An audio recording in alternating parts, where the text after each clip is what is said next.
Hello and welcome to Casual Cinemedia, a bonus episode. My name's Chris. My name's Justin.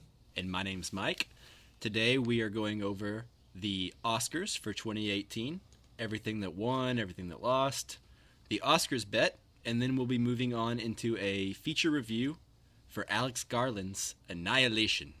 And if you want to follow along with what we're going to be reviewing and talking about next, if you want to let us know your thoughts on Annihilation or the Oscar winners, you can like us on Facebook at facebook.com/casualcinemedia. You can join our Facebook group and talk film with us at facebook.com/groups/casualcinemedia. You can follow us on Twitter and Instagram at casualcinemedia, or you can email us directly at casualcinemedia@gmail.com. So let's move into the Oscars. So first of all, I want to say that I've found my new arch nemesis, and his name is Corbin Hubbard.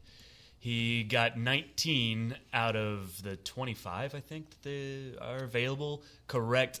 And he beat me pretty handily. I was pretty confident in my picks, but I have to tip my hat to Corbin. He won, and I'm already planning my comeback for next year. So Look out, Corbin. Well, how many did you get? Let's not go there. I mean, it's not. So if I didn't, so you didn't even get second. I mean, and you're already calling yourself his arch nemesis. Well, I don't. He may not think that I'm his arch nemesis, but he is my arch nemesis. Can we contextualize this a little bit? I think just for anyone who's listening for the first time, we did an Oscar bet started between the three of us, but then we decided we'd open it up to listeners, and basically everyone made their predictions for each category, and whoever got the most right gets to choose any film they want for us to review on the show. And Corbin was the winner, and Chris bragged very heavily that he was going to win, and Chris got decimated. Yeah, well, I mean, we could call it decimation. I think that's a strong word. Let me just ask you this: between the three of us, even, who won? How many did Mike get? No, Mike, you got 12 right. Ugh. I got 15, and Chris got less than both of us. I mean, I don't remember. I don't think he wants to say the number. I remember the number. But I mean, look.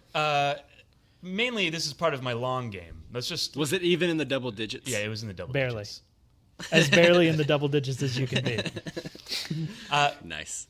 It's part of the long game. You guys just wait till next year. Okay, it'll be rough on you guys. Yeah, I'm sure. But yeah, so Corbin won. He got 19 right, which was pretty amazing. He actually went on a long streak towards the beginning where he wasn't getting one wrong for a long time. It was very exciting. Second place went to a Twitter submission at _Miguel Zarate. He got second place. He got 18 correct. And he did the opposite of Corbin. He went on a streak at the end and caught back up. So really, I guess he's probably Corbin's nemesis. Well, absolutely. You're just some guy. No, I mean, look, he can be my nemesis. I may not be his nemesis, but he's my nemesis. He may not even know who I am. Yeah, but sure. Yeah, and actually, it was really exciting because Corbin and Miguel were tied at 18 going into the Best Picture award, it was the very last award of the night, and they each had a different pick. Corbin obviously had The Shape of Water, which won Best Picture, and Miguel had a different one. I think he had Three Billboards. So we knew okay, they're tied 18-18, and if one of them gets it right, they're going to win. So it was a very exciting moment. Came down to the wire. Yeah, it came to the very last one, and then just for fun, third place got 16 correct. And it was a tie between Ricky Kennedy and a submission via Facebook. Actually, both of these were via Facebook. Ricky Kennedy and Forrest Gray. So congratulations to everyone. I think 16 is impressive. Yeah, absolutely. Everyone who submitted seemed to do better than any of us on the actual show. So good job, everyone. Yeah. We suck. As far as the actual Oscar results go, what do you guys want to talk about? Anything interesting? So what I wanted to talk about a little bit was I think there was a surprise in Jordan Peele winning the best screenplay, and I thought he gave a pretty good speech too. Yeah, that surprised me. He won best original screenplay. He was up against Lady Bird and I kind of expected Lady Bird to win this. I don't know if that was personal bias because I like Lady Bird a lot. I think I would have rather Lady Bird won. I mean, I'm not mad at Jordan Peele for winning, but I like Lady Bird. I had the big sick. I felt like I was pretty confident that one was going to be a shoo-in because it was getting so much buzz. Yeah, but I had actually picked the Big Sick as well. So I don't know what I picked, but I think I picked Lady Bird maybe. Yeah. I'm actually kind of just glad that Three Billboards didn't win.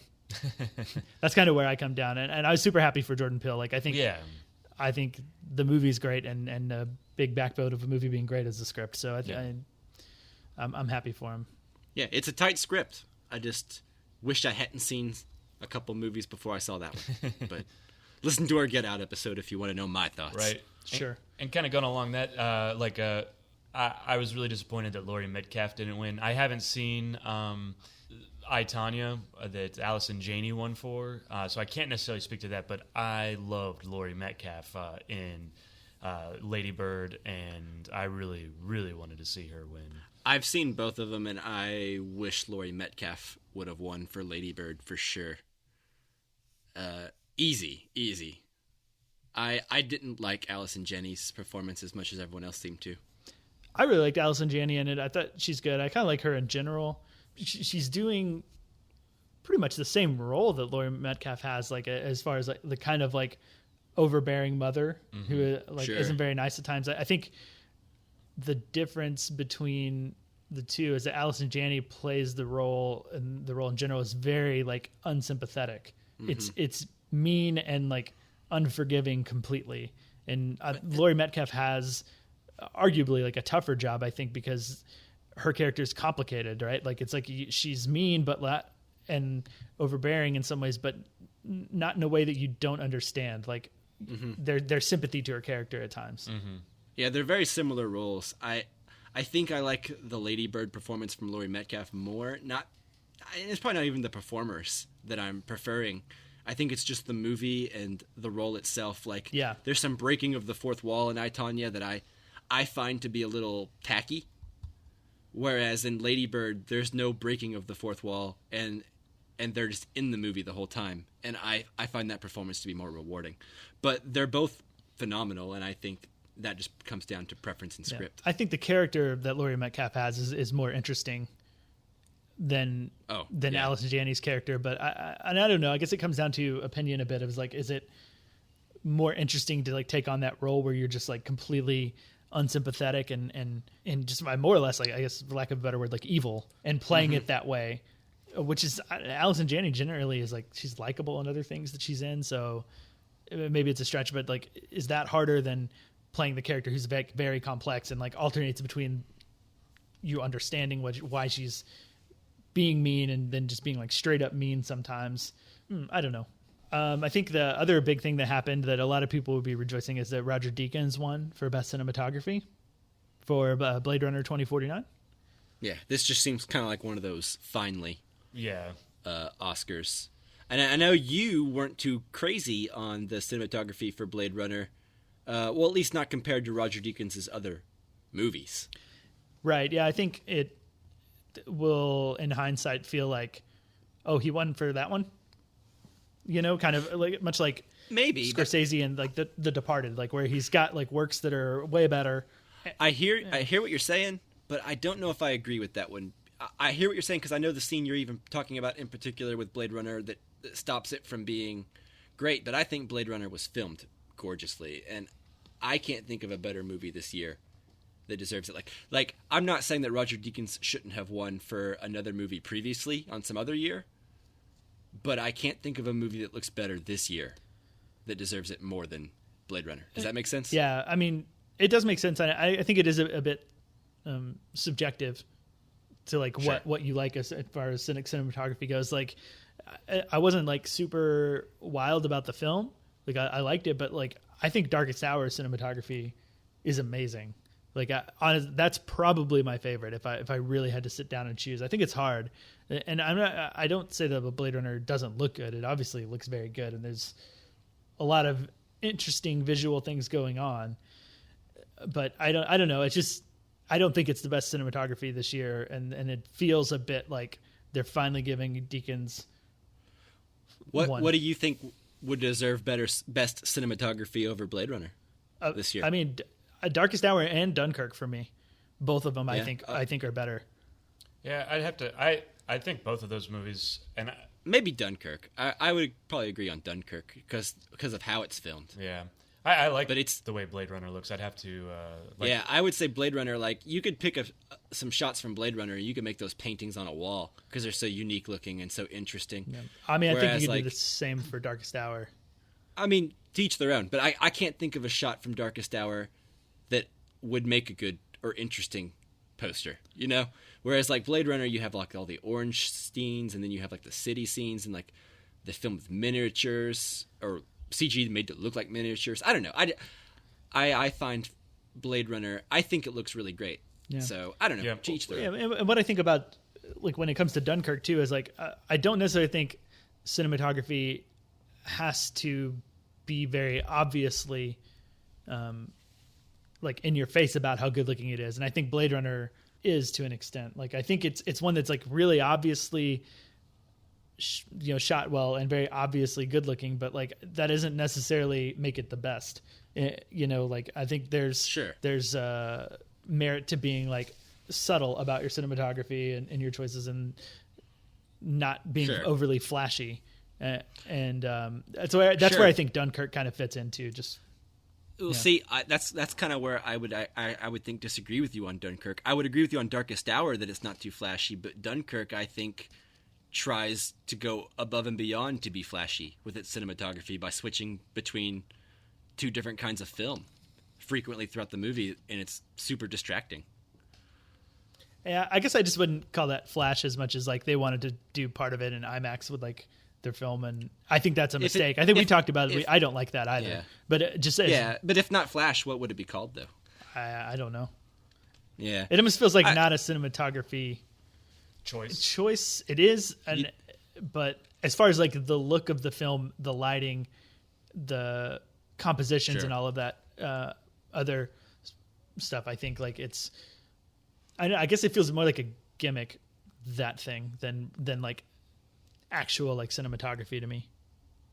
Yeah. Okay. Well, speaking of something that you'll look back on and you'll be like, he won for that.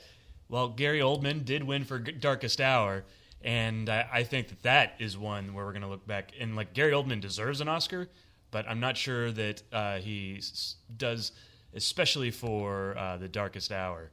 What do you guys think? I think he does, in the sense that he doesn't not. Does that make sense? Like, I can't think of a better Gary Oldman performance in the past 10, 15 years that he should have won for before this one. That's the same, and I can't think of a better one for him necessarily, or like something that, like, any other better ones are, like, no better than, like, equal to Darkest Hour, basically. Yeah. And I think it's at least the best, like, tied for the best, like, performance out of any for, like, this year specifically. Like, I don't think any of the other performances were better than him. I think Daniel Day-Lewis was way better. I mean, that's interesting. Just... Yeah. Huh? Yeah. That kind of stems from when is your performance a caricature, like, impression, versus, like, when are you really acting and pulling the style out from yourself, you know? Yeah. So I was listening to the Empire podcast on my way down here, and I think when we did the review for Darkest Hour, none of us were, like, really familiar with Churchill and the way he talked, but the Empire podcast is a podcast from London, and they're like, he doesn't sound like Churchill. So I thought that was funny. Like, they were not impressed with the impression, apparently. Yeah, which is fine. I'm fine with him not sounding like this spitting image or spitting audio of Churchill. Like, make it your own. That's fine, I think. Yeah, definitely. It still stands that I genuinely feel like I can't think of much better acting that happened this year. No, I think everyone's great that was nominated. He did a great job. I think I would have preferred Daniel Day-Lewis. But, you know, other than that, he's really good. Sure. Yeah, I would have preferred someone else, because I think Darkest Hour is just like an awardsy type movie. Mm-hmm. So I feel like it's really obvious. Right. But that being said, I can't begrudge it because it was earned, you know? Right. Great. And I guess the best actress goes to Frances McDormand. I don't think that surprised anybody. No, I thought she gave a really good speech. Yeah. It was really rousing. Yeah, great speech. Look it up. I don't want to necessarily recap it, but just look it up. It's good. Personally, I wanted Saoirse Ronan to win. I think that's, like, really just, like, preference to the movie. but she'll get her chance. Yeah, I think she's got plenty more in her, and I was happy to see Frances McDormand win, because she actually like made me really happy throughout the ceremony, seeing like her face when Sam Rockwell won and how happy she was for him, like to the point of tears, like really got me. I was like, oh, this is so happy and pleasant. Yeah, it's nice to see. And this is actually my biggest upset was the visual effects, which are great in Blade Runner, but I think the War for the Planet of the Apes was a lot better. Do you guys agree or disagree? Yeah, absolutely. I think so. All of those Apes movies in this more recent trilogy have been really exceptional, but especially the last two since Matt Reeves took over. Yeah, and I think they actually also moved the bar forward. They've like helped. Oh, certainly. Motion capture in general, Yeah. right? Like I've never been one that's been big on motion capture, even in Lord of the Rings and in Harry Potter. All those movies with like the early motion capture characters that everyone was loving back in the day. Mm-hmm. I was never sold on them, but ever since these new Apes movies have come out, Yeah, the stuff they've been doing with those like photorealistic looking apes, it's incredible. Yeah. It's incredible. Yep, I agree. Like, I love the CG or the visual effects in Blade Runner, but I think it should have gone to War of the Planet of the Apes. That's my take on it. Yeah. Yeah, if anything, that movie should have won for that award. Yeah, absolutely. Yeah, I didn't see it, but I can only imagine the apes. And Have you seen the second one? I've seen like the first and second one. Yeah. And the CGI is certainly impressive. Yeah.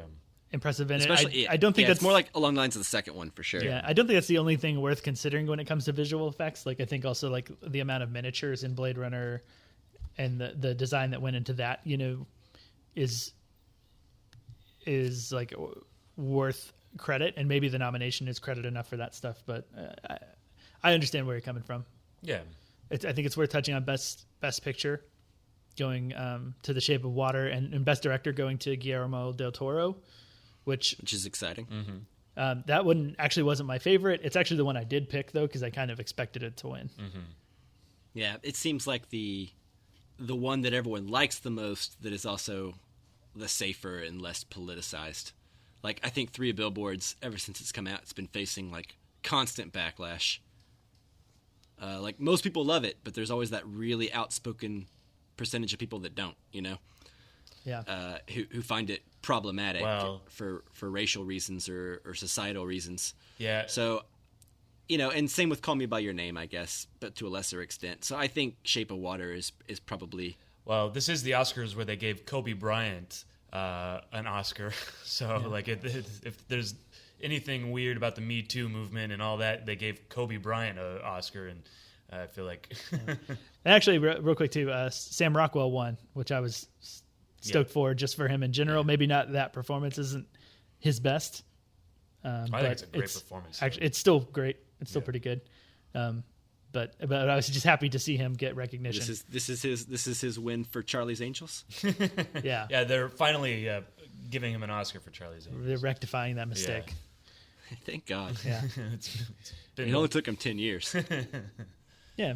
So, yeah, I don't know anything else like the ceremony. I don't think is like there wasn't anything worth talking about that It was long. happened. But yeah, we don't Long as necessarily always. need to get into it. It was just a lot of like hokey jokes and like political jokes and stabs at Trump and stuff a lot of the times, which some people will find funny and some people won't. So kind of a boring ceremony in my opinion.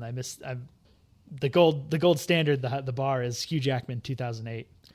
The opening bit, and they didn't get anywhere close to that, or I don't think they even tried. So yeah. I think they were calling back because it was the 90th one. So instead of like him doing something crazy, they did like a retrospective over the last 90 years type stuff. They had a lot of like movie montages, Yeah. like 90 years of Best Actress winners and Yeah. 90 years of film and stuff. And some of those montages were actually really cool. And I think you can find them online too. So I'd recommend like at least watching some of those montages. They're really fun to watch. Mm-hmm. Cool. So is that it for the Oscars? I believe so. Yeah. So you guys ready to talk about Annihilation? I've only been waiting 2 weeks to talk about Annihilation. Or maybe not 2 weeks, but feels like it. Go Annihilation bumper. Can you describe its form? No. Was it carbon-based? I don't know. Did it communicate with you? It reacted to me. You really have no idea what it was. Okay, so before we get going on Annihilation, just a reminder, we are going to do a non-spoiler section, followed by a spoiler section, and we will give you a warning before we go into spoiler section. So if you haven't seen the film yet, keep listening till we get to the spoilers.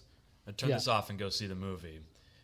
We won't spoil anything, but you should just go see the movie. Yeah, go see the movie and then come back and finish the rest of the episode, importantly. So yeah, who wants to go and start us on Annihilation? Who wants to try to say what this film's about? Who wants to give a synopsis? So, Annihilation is a movie written and directed by Alex Garland, starring Natalie Portman, Jennifer Jason Leigh, and Oscar Isaac. It's about a group of female scientists who enter into a mysterious area called the Shimmer. And when they get in there, they start to realize that the world as we know it is not the same. So, that's kind of the loosest way I can describe the plot. What did you guys think of Annihilation? Yeah, I'll start us off, I guess. And I will say that everything I'm about to say should probably be taken with a grain of salt because I only saw this movie once. And I think that it's one that if it's going to be understood, it will be better understood on a second viewing than a first viewing because there's a lot going on in the film. Just generally speaking, I personally did not like the movie. I found myself a little uninterested at times, and I think I can get into that more when it comes to spoilers because it's kind of hard to talk about some stuff that's going on with the movie. I think like visually, it's very interesting. Like it looks good. There's a lot of stuff they're doing with like rainbows and the shimmer, which looks kind of like a bubble, like a soap bubble that like catches that has like the swirly color pattern to it, and there's a lot of like visually interesting stuff going on. I think it's a very complicated film that in some ways kind of like revels in its own complicated script and story and concepts a little too much for me. Like it kind of feels like sometimes it's just really aware of like how complex and interesting of a movie it thinks it is. I struggled to like actually get attached to any of the characters. That's all I'll say for now. So it was like I just found myself like really hard up to like care about almost anything going on in the film. All right. Yeah, that's it for me for now. I mean, I guess I could see like both the times I saw this movie twice, and both the times that I saw the movie, the other people in the audience were like, "What did we just watch?" They like turned to each other and they talked, and they're like, "What just happened?" And so I could see why you wouldn't like it, and that's okay. I enjoyed it. I thought Natalie Portman was really good. I felt attached to her visually. I enjoyed watching it.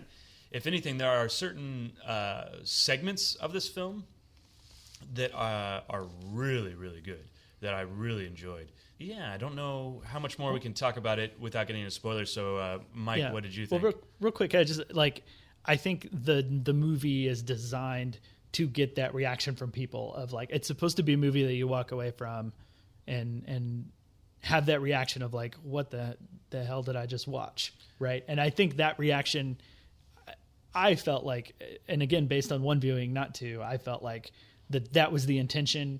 I'm not convinced that there's more to the movie than that intention. Right. I guess I would say what I expected was the other people, and I could be wrong, but they said, oh, this is a Natalie Portman movie. Let's go watch that. And they had no idea what they were getting themselves into. Where going in, I knew kind of what I was getting myself into. When I first watched it, I left the theater thinking, okay, that was good, not great.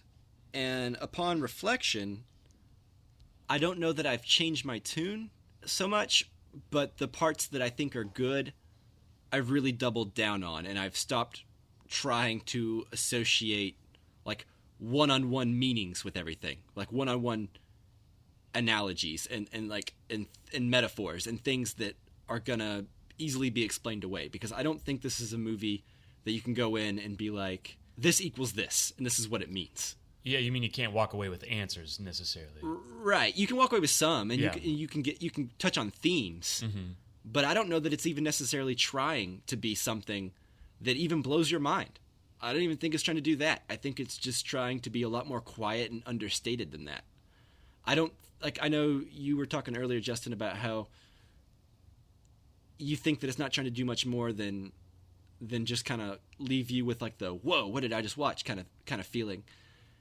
I don't know that that's the only feeling that I think that's a bit reductive to describe it that way. I think I definitely agree with you that when you first leave it, there's something there that's preventing it from being great. Right? Like, there are moments in this movie, there are sequences in this movie that I think are perfect, that are just conceptually and execution wise are amazing. Yeah, I agree. Just completely incredible. And when it all leaves, you want the highest of the highs to resonate with you when you're leaving, and it doesn't necessarily do that. So I will agree with you that it's not great. I enjoyed Ex Machina, which was a movie Alex Garland directed a couple years ago. I enjoyed that movie a lot more. But I think that this movie is very good and very ballsy and very smart. And it's got a lot of really great special effects. It works when it tries to do its horror elements quite a bit. And it also works for like highbrow sci-fi. So I definitely recommend it, and I would say give it a watch. Yep. But and watch it in the theater. Yeah. But I'll wait until spoilers to get into more detail, I guess. But overall, I would say I probably liked it a lot more than Justin, and maybe more than Chris. But it's really good, and I think everyone should see it. Yeah, I mean, I definitely think that there's people that will like it a lot, and I guess I would kind of compare it to a film like Solaris or like 2001. In a sense, like if you like those films, like if you're that kind of like sci-fi fan, that I think this film is intended to be in that same ballpark or in that vein. Maybe. I feel like that's doing it a disservice though, because I feel like it's not trying to be as highbrow as those movies. Maybe I don't think it's trying to be Solaris. Maybe not 2001, but I feel like definitely Solaris. Nah, man, Solaris didn't even attempt to give you any kind of the thrills that you get in the first 2/3 of the movie in this movie. This movie's trying to give you popcorn movie as well as some highbrow. I guess Solaris is all highbrow for 3.5 hours going forward. You know what I mean? It's just it's all like the last 30 minutes of this movie is all Solaris. Yeah, and I think it's the highbrowness of it is what I'm comparing to Solaris. So yeah, obviously there's like, you know, some actiony suspense sequences and like I guess like horror sequences is probably the better way to put that. Yeah. Yeah, sure. I think we should probably just move on into spoilers. Yeah, What do you we're guys dancing around. It's so hard to talk about it. think? Yeah. So that was it. That was your warning. And so before we do that, my recommendation is this movie, like kind of like what Mike says, go see it in the theater. Like whether you like it or not, I think that it's worth it to see on the big screen. You know, like so that's my recommendation. Certainly. Yeah. Even if you don't think the ideas come together as a whole, we want to encourage studios to keep being ballsy and supporting movies like this, right? I'd rather go see a bad movie like this. I mean, a bad movie that's trying to do something, as opposed to, you know, like I guess I don't have a. But I mean, I like this movie in the sense that like I would rather watch it again before The Post. Right. Because it is. I think you guys are right that it is attempting to be something original and unique and take chances, you know. Yeah, and maybe in Justin's opinion, it falls short, but it's fun to watch him take those chances, right? So, all right, now let's move into spoilers. Yeah. Spoiler warning. All right, you're in it now. You're in the shimmer. I guess, Justin, do you want to go further into like kind of? I would rather. I think like you guys should talk because like I said, I only saw it once. I know each of Mike, I think you only saw it once, right? Yeah, I've only saw it once, but I've been thinking about it quite a bit. Yeah. And Chris saw it twice, but I guess like I struggled to think about it or find like any way of thinking about it that led me down any particular path. So like you guys, I think I think I can be convinced that this movie is better than I thought it was, like just watching it, either by a second viewing or like having this conversation. So I think if you guys like started out, I think that Sure. Sorry. Go on, Chris. I think that this movie is somewhat like a Rorschach painting. I think that you can watch this movie and come away with kind of your own thoughts about it. I mean, like, to me, it was the movie was about change, and it was about changing. And I've read several other theories about it, but it's about how you can be one person, today, but 5 years down the line, you're somebody different, and the person that you are today is dead. Like essentially, like you can be completely different. Whether it's through if you look at them, like all the girls that enter the Shimmer are all depressed, so that's also could be an analogy for depression and lots of stuff like that. But I think ultimately it's a Rorschach painting. So like whatever you come away with, you're not wrong, essentially. Right. So that's kind of what I was saying earlier, which is I don't know if there's going to be a one-to-one comparison for any one meaning. Mm-hmm. Right? Like, you're not going to be like, the Shimmer was this, and this is what it all means. I don't know that that's the case, right? But I do agree that it could be multiple things to multiple people, right? So, like, cancer is a big theme in this movie. Mm-hmm. The Shimmer is cancer to Earth, right? It is repurposing the Earth around it and is growing and spreading and repurposing it to its own environment to make it something that is suitable for it. Yeah, it's mutating cells, right? It is mutating Literally, cells, it is mutating everything. One of the women that goes in there lost her daughter to cancer. Jennifer Jason Leigh's character has cancer. Like I said, I don't know if there's any like one-to-one analogy where you could be like, this means this. But it's putting it out there, right? So I think it could be interpreted as you can come face-to-face with something like cancer, and you probably will not make it out alive. But if you do, you won't be. You are not the same person that went in to that battle. You know what I mean? You are profoundly different, right, than when you come out of it. Or, it could be depression, like you were saying earlier. It could be self-destruction. That part of us that wants to annihilate ourselves, right? That they touch on in the movie. Natalie Portman's character is dealing with an affair that she feels terrible about, and she knows that she has to get back to her husband so she can try to make it better, right? And everyone's got their own reasons for going in there, but hers was the only reason that had any kind of like hope behind it. Everyone else has succumbed to their fate already before they even went in.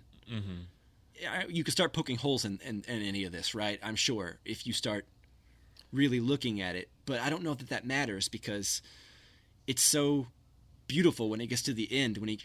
We'll get to the end later, but basically, I think that just the Shimmer is it's depression, it's cancer, it's whatever your demon is that you got to come out on the other side and continue living, while being profoundly different than when you started. Change. Change. It's change, but is that purely a negative thing? Like, why? I mean, it's cancer, I guess, to like humans and stuff, but I think that it's also just like beyond our understanding can be a good thing, like in the grand scheme of the world, not just from like a human perspective. Like, it's changing things, but like it's not necessarily making things bad. It's not killing everything or destroying everything. Well, isn't it? Well, kind of is. It's destroying everything that currently exists and making room for something new. Yeah, which I don't necessarily know is a bad thing inherently to us. Yes. Yeah. It's bad for you and me, right? Like, who have to live and die. But for like life as a whole, I don't necessarily know that it's bad that the Shimmer is repurposing the Earth, right? Like, so at the end of it, the only two people that have come out of the Shimmer alive are Oscar Isaac, Doppelganger Man, and Natalie Portman. Also, maybe Doppelganger. Question most likely. Original Natalie Portman, I think, but profoundly different. Yeah, that's what I would say. And then different Oscar Isaac. So I think they both come out of they're the only two living things to come out of this Shimmer alive. So if you want to look at it strictly from like a sci-fi movie ending perspective, and their eyes at the end, when they're hugging each other, it could be that they've come out of this thing and now they are equipped to live outside of the Shimmer. Like, they have been repurposed enough to live outside of the Shimmer, and now they can reproduce and begin to take over the world, I guess. If you want to look at it strictly from like a sci-fi perspective only, right?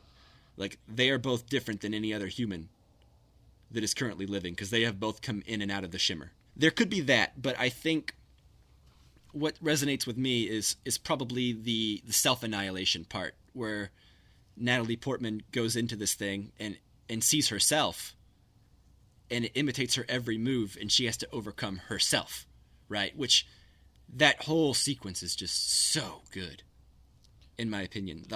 Everything when she gets to the lighthouse. I don't know. What do you think, Chris? Do you think it has to do more with cancer and coming out on the other side differently, or do you think it has to do more with facing down your self-demons? Does it matter, or, you know? I mean, what I would say is, my initial take, and when I left the theater the second time, honestly, you're right. It doesn't matter. It's whatever you take out of it, right?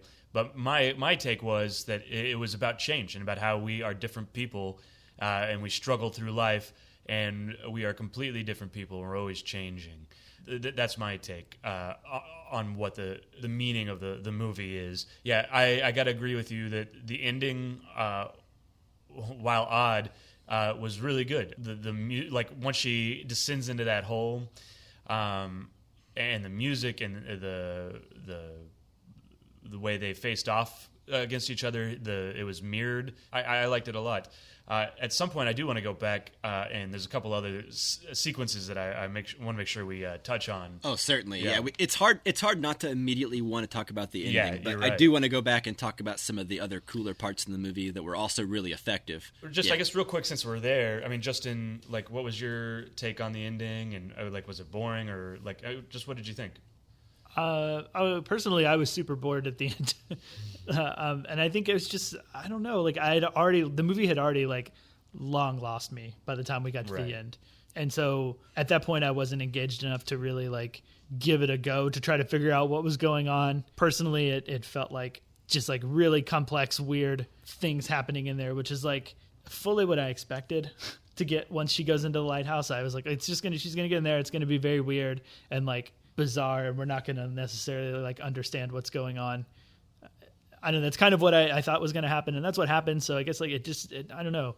It didn't really interest me. I've tried to think about it, and like I think I said earlier, it's like thinking about it didn't ever send me down like any path. I kept feeling like it was too complicated just for the sake of being complicated. Like I couldn't find a thread. I don't know that, like, I still think like the movie itself as like isn't entertaining or interesting to me. So I don't know if I answered your question. Was the question was like, just kind of if you had like, what were your thoughts on the end? And I think you answered them. You were bored, and it wasn't, and it wasn't enjoyable, and that's fine. I just wanted to get your take on it. I mean, I will say that like just looking at it objectively, it's probably where the movie actually gets the most interesting and like really, really interesting to think about. But I don't know, not for me. All right. Well, thanks, Justin. So one thing I wanted to talk about real quick was the cast. So obviously we've talked about Natalie Portman. Jennifer Jason Leigh gets to be in this movie and gets to be pretty awesome. We never see enough of Jennifer Jason Leigh, in my opinion. Yeah. You also get Tessa Thompson, who's everywhere now. She's really great. I like her a lot. Is she the one from Westworld? No. Yeah. Westworld and Thor. Yeah, she is Ragnarok. from Westworld. Yeah. Oscar Isaac, and then, of course, Gina Rodriguez. Everyone, I think, is doing pretty good work here. I will say that the Gina Rodriguez character, I didn't like so much. I've seen a lot of talk about this movie, and everyone's praising her performance because I guess she's in a show called Jane the Virgin, where she plays a completely different kind of character. But everyone keeps talking about how good she is in this movie. But I gotta disagree. I gotta push back on that. I think that she is the worst part of the movie. She's like the tough soldier character. Yeah. Who's like kind of the antagonist who starts kind of losing her mind a little bit before everyone else. If I had to pick anything about this movie that did not work for me, it would be her delivery of everything that happens once they get into the Shimmer. It felt very stock character-ish to me. It just felt very like, okay, we need like an antagonist right now. Let's have one of them lose their minds, but not in a convincing way. Yeah, and let's make sure it's not one of the ones that we like or are supposed to like or like. Right, let's just make sure it's just one of like the sassy ones who's just kind of expendable. Yeah. Yeah, no, I agree with that. That to me, that's the weakest part of the movie. Was I feel like some of the the character beats once they get into the shimmer. There's some line deliveries that I don't quite believe. I think if we're going to talk about characters, like I also have to butt against like Jennifer Jason Leigh not being in it enough. Maybe she wasn't in enough in the sense that her character didn't get enough development, but like everything that her character was doing was like just one of the things that really like drug me down. Like she's so humdrum and like depressed and like just delivering everything like kind of like almost like emotionless at times. Yeah, well, I feel like she's shut off. She has cancer, and she has shut herself off from the rest of the world. I mean, that's just my take on it. I kind of agree with Chris on that one. I don't feel like that's a fault in the performance so much as a deliberate choice. Yeah. Which I guess in your argument would be a fault in the performance, but I don't think it's something that like she accidentally did. You know what I mean? Yeah, no. I agree. I don't think it was like, yep, she gave a bad performance trying to give a good one that was better. I think, it's certainly a choice by director, actor, script, some combination of those things. Just like it didn't work for me. I just couldn't. When she was gone from the movie towards the end, I was happy. At that point, you were checked out of the movie anyways, so. Sure, yeah. One thing I really liked that I thought was like a good horror element was like the weird bear thing. After it kills the first girl, and then later on you can hear like her screams. Yeah, it's the part where from the bear. Gina Rodriguez has officially lost her mind, and she's tied everybody up. And the bear, you hear, help me. And she's just talked to her about, like, you said you killed her, or you said you found her dead, but was she? And then you hear, help me, and you're like, oh my God, what happened? And then she runs out there, and the bear comes in. And I thought that sequence, that scream that the bear had, was just like that sequence right there was probably my favorite part of the whole movie. Well, it's so cool, right? Yeah. Like once they start getting in there and like things start changing and you're not quite sure what's going on, but like traits start to like a tattoo starts on one character and then ends up on Natalie Portman. Yeah, that was a thing. So Gina Rodriguez starts out with that, right? And then Natalie Portman has it at the end. Yeah, and then I think if you look in the flashbacks, even like Oscar Isaac and like the group that he's in with, his accent fluctuates. Okay. Yeah. Okay. That like accents and tattoos and like and certain characteristics start like flowing back and forth between people, and it's almost like as they wake up in a new scene and they have that weird dreamlike mentality of like, how'd I get here? I don't really know exactly where we are, but let's just keep going. Like things are different every time that happens. Every time they wake up in a new place or something like that, a tattoo will be moved, or like a scream will be in with like an animal, you know, or something like that. And really subtle differences that a lot of them don't even talk about. And I thought that was really cool. Yeah, I like that a lot too. I like the flower sequence at the very end with Tessa Thompson, with all the human flowers, essentially, with the human DNA, and they all. It was kind of reminiscent of like a nuclear bomb that had gone off, and the shadows of these people just standing there. I thought that was really awesome. The plants that grow in the shape of people. Right. Yeah, those are super awesome. Yeah. I really liked like how each character meets their demise. It has something to do with their backstory, right? Like so, Tessa Thompson, she was the one who cut herself a lot, her character, and so she just kind of gives up. Did you read it that way? Because I read it as she had finally found peace.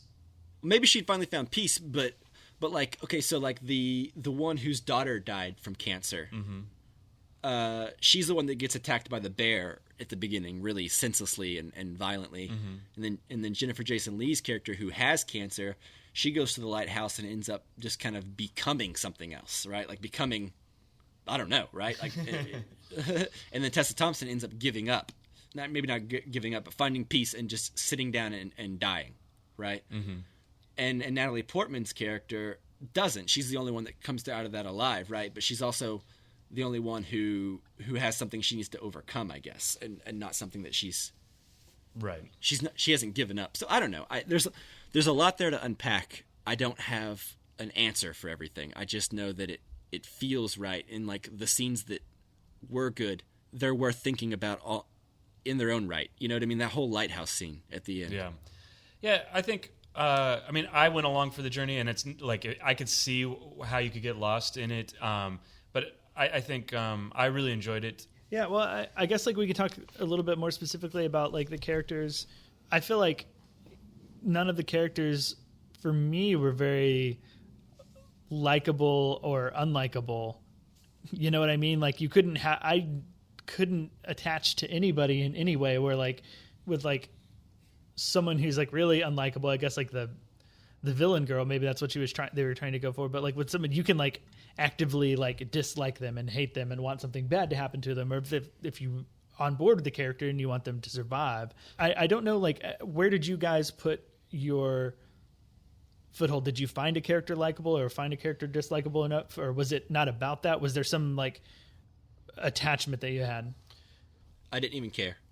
Like in movies like this, like the same with something like Arrival to me, or even something like Solaris. I don't care about the people I'm watching. I just don't. They're a means to an end. I care about what the movie's trying to say with what's going on with them. But like with this particular movie, I was never like, well, I need to root for Natalie Portman to get into it. And maybe this just comes from like hearing word of mouth before the movie came out, but I kind of knew what I was getting into. Like I was like, okay, this is going to be a little bit weird. I already knew that there was some bad word of mouth between the studios and the director, between like the studio wanting him to make Natalie Portman's character more likable, and he decided he didn't want to, because he said that, you know, they should have spoken up whenever he gave them the complete script. Right? That was their time. They should have spoken up to say something. So he didn't want to go back and change anything. So I knew going into the movie, I was like, okay, well, whatever happens, the studio was worried about Natalie Portman's character not being likable. And that was the one thing that I knew about this movie, was that general audiences probably wouldn't like it, and that the studio wanted reshoots involving Natalie Portman's character. So I think knowing just that going into the movie made it to where like I didn't really care if I liked anybody. I trusted the writer or director enough to show me what he wanted to do. I don't think that we're supposed to really care about the characters. Isn't the way I kind of look at it, and I like Natalie Portman, and it wasn't necessarily that I was rooting for her necessarily as much as I was Natalie Portman. She's the audience surrogate. Like I just wanted to see what she was going to see. Yeah, we are figuring out the mystery together. You know, does that make sense? Right. That's kind of how I felt about Natalie Portman. Like, she had done bad things, and I didn't necessarily dislike her either. But that was my take on it. Was that, you know, like, you know what's going to happen. You know at the beginning that everybody else is going to die. I didn't know that. She said. Well, I guess. I guess you kind of do. Well, I guess not whenever I started the movie, right? I guess like 10 minutes into the movie, I did. Yeah. Okay. Yeah. Okay. So sorry. Yeah, that's what I meant. I mean, before they go in, she tells, you know, they're like, nobody else came back. How did you come back or whatever? Mm-hmm. And yeah, so we've seen, it's like a Predator movie. All these guys go out into the jungle and, you know, it's type of thing. I mean, I would also say, I mean, like, I think that maybe the opening sequences are a little bit slow, but once you get into Shimmer, I think things pick up and it's really good. Did anything ever come of the memory loss? Like, what do you mean? When they crossed into when they cross into the Shimmer, we go to a flashback and then we come back and we wake up and they're waking up, right? Like when we come back from out of flashback, and we kind of assume it's the next day. Natalie Portman assumes it's the next day, but she feels kind of like weird and hungover. But she finds out that none of them remember setting up camp, going to sleep, and according to the food rations that have been gone through, they've been there for 3-4 days or something like that, right? And I don't know, did that ever come back in any way other than to like explain why Natalie Portman doesn't remember how long they were in there in the beginning? I don't think, I mean, even when they're awake, time doesn't work the same way in there because he was like, when he's interrogating her, he's like, you've been in there for 4 months. And she's like, I felt like days, maybe weeks. And he's like, what did you eat? She's like, I don't remember eating. So they didn't, you know, they weren't necessarily eating. Time was elongated. Yeah. I just like the memory loss specifically. They're just asleep for a long time. Intrigued me, and I guess like I just felt like it never gave me that. And well, I think Well, hang on. So like it's what the shimmer does to you. You come out different, right? So like if you survive the shimmer, by the time you get out of it, you will both physically and mentally have gone through so much change that you will not be the same person. I think the point is that no matter how you read the ending, the Natalie, even though it's the same technical Natalie Portman that went into the shimmer and a different Oscar Isaac, they are both equally different than the people that we're seeing flashbacks of. Right. Like, I think that memory loss is just like a symptom of everything else that's going on. The profound change that you come out with. Like, you're going to come out mentally messed up. You're going to come out physically really messed up. You're going to come out a completely... You can't even be said to be human anymore. You know? Like, they are something else entirely. And they are a repurposed thing from the shimmer. They are a product of the shimmer and that alien source trying to change the earth into something that it can live in. That's the most like technical scientific approach that I read it as. But the memory loss, I think, just from an artistic standpoint, I think it's entirely to break her down mentally as a person, because she can't be the same person mentally that comes out of it as the same person that goes in for the movie to mean anything, I think. Yeah. So I think breaking her down mentally is important. And I think that's what But did they ever use memory loss again? I guess was my question. Like, did I... Well, Oscar Isaac didn't have it, right? So when he comes back at the very beginning of the movie, he's like, I don't remember getting here. I don't remember anything. Same thing with her. It's just that symptom of people who tend to survive. They don't remember the arbitrary human things that we would want them to remember. They don't need to. I don't know. I don't know that it comes around in a way that's going to be like,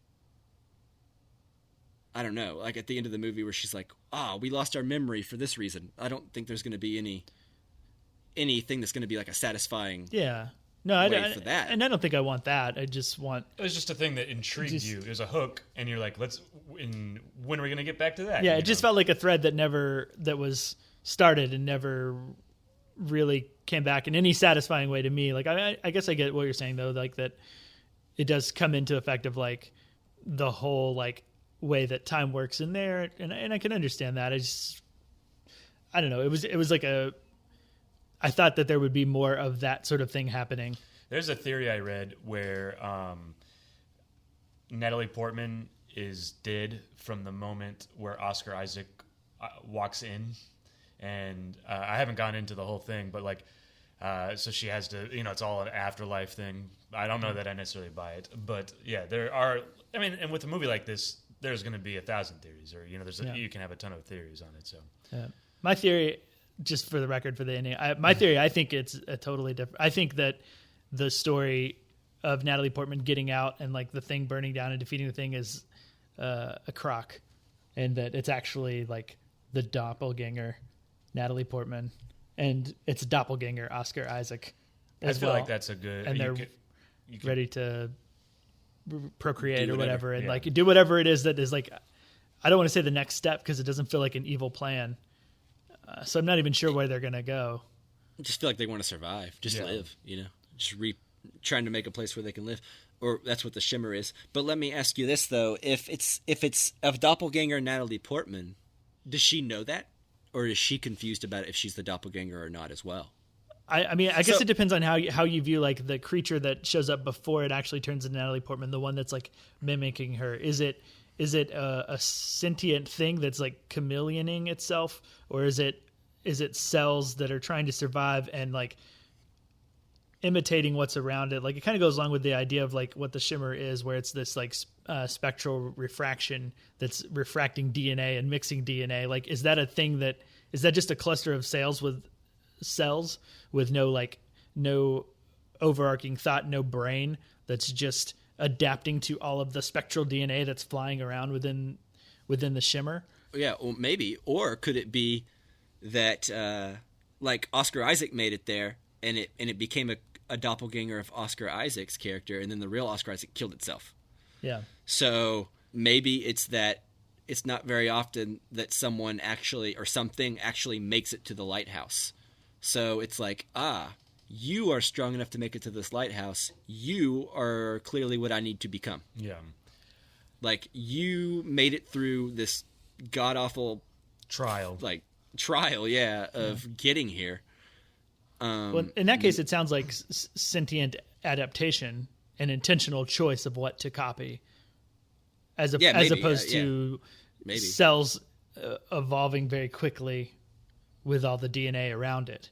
It seemed like to me it was more of a deliberate choice to become Natalie Portman, because like I figure if it was like a spontaneous thing, it wouldn't mimic the movements. I think mimicking her movements shows that like I am becoming this thing. And that I mean that's kind of where I landed, which is why I felt like it was definitely a doppelganger Natalie Portman, because it felt like it had the brain to choose to be Natalie Portman. And then what are you saying? The weird thing, the weird looking thing that copied her that's the doppelganger, correct? Yes. And so, but she blows it up. Like that was kind of so it made choose according to her story. We're hearing her account. She's potentially an unreliable narrator because we're hearing her account. Okay, sure. Okay, I guess I could see that. That's just my theory. I don't know that I'm right. I don't know that I can be right. Yeah, I mean, I don't think there is any right. So there was like the flash in the eye. It's like everybody else was like mutating and changing. I mean, but like that's the only hint of like the flash of an eye that like resembled that sort of like the color of that metallic thing. Yeah, I feel like she makes it out, but she's for sure like whether she's a doppelganger or whether it's actually Natalie Portman, she's for sure infected. You know, like she's changed. You know, so that's how I feel about it. Yeah. So ultimately, I don't know that it matters if it's doppelganger or not, because by the time she comes out, she is not the Natalie Portman that went in, nor is the Oscar Isaac, which he even admits he's clearly the doppelganger. Right. You can tell that from his hair and his accent. I think you can tell that from the second he appears. Yeah. Like from the get go, I was like, okay, that's not the actual. Well, I thought it could be Oscar him, Isaac. but there's something weird going on. You know, like yeah. But anyways, yeah. Anything like I think it's a movie that needs to be seen a second time. I think if you want to glean things out of it like fully, I think like I don't think you can like fully gather everything on a single viewing. I think it's a tough movie to like get into, and maybe you just need to know. Like I hadn't seen a trailer, I hadn't read a synopsis, nothing. Like I knew that it was a sci-fi film. I knew that it was going to be kind of bizarre, but like I had like no idea. So like maybe a second viewing, I can understand what to pay attention to and what to not pay attention to and what to want and what to not want, and really focus on it. I think we'll make the movie better. Cool. Yeah. All right. Any final thoughts, Mike? I just remember when I saw it in theaters during the lighthouse scene, you could hear some guy in the background be like, ugh. Yeah. Let's just put it this way. I'm glad I'm not that guy. Yeah, right. I was closer to that guy than you were. Mentally, I was a little, I just at that point, I was checked out, which is why I was like, because I think it was more of like, I'm just ready for this to be over. Yeah, well, to each their own. I hope you see it again, and maybe your opinion changed, maybe it won't. But I think that there is a lot there to unpack, and it's certainly worth thinking about if you can find yourself paying attention during that third act. Cool. All right. Nothing else? That's it for the bonus episode. Yeah, thanks for listening. Thanks, Jake Wagner-Russell, for creating our intro and outro music. If you want to hear more of his music, you can do so at soundcloud.com/bopscotch. If you want to follow along with what we're watching, what we're doing next, talk to us about film, whatever, you can like us on Facebook at facebook.com/casualcinemedia. You can join our Facebook group and talk film with us at facebook.com/groups/casualcinemedia. You can follow us on Twitter and Instagram at casualcinemedia, or you can email us directly at casualcinemedia@gmail.com. This Thursday, we're going to be watching the Samurai Trilogy, Spine number 14, 15, and 16. I'm looking forward to it. So, until then, we'll see you guys later. Bye-bye. See you later.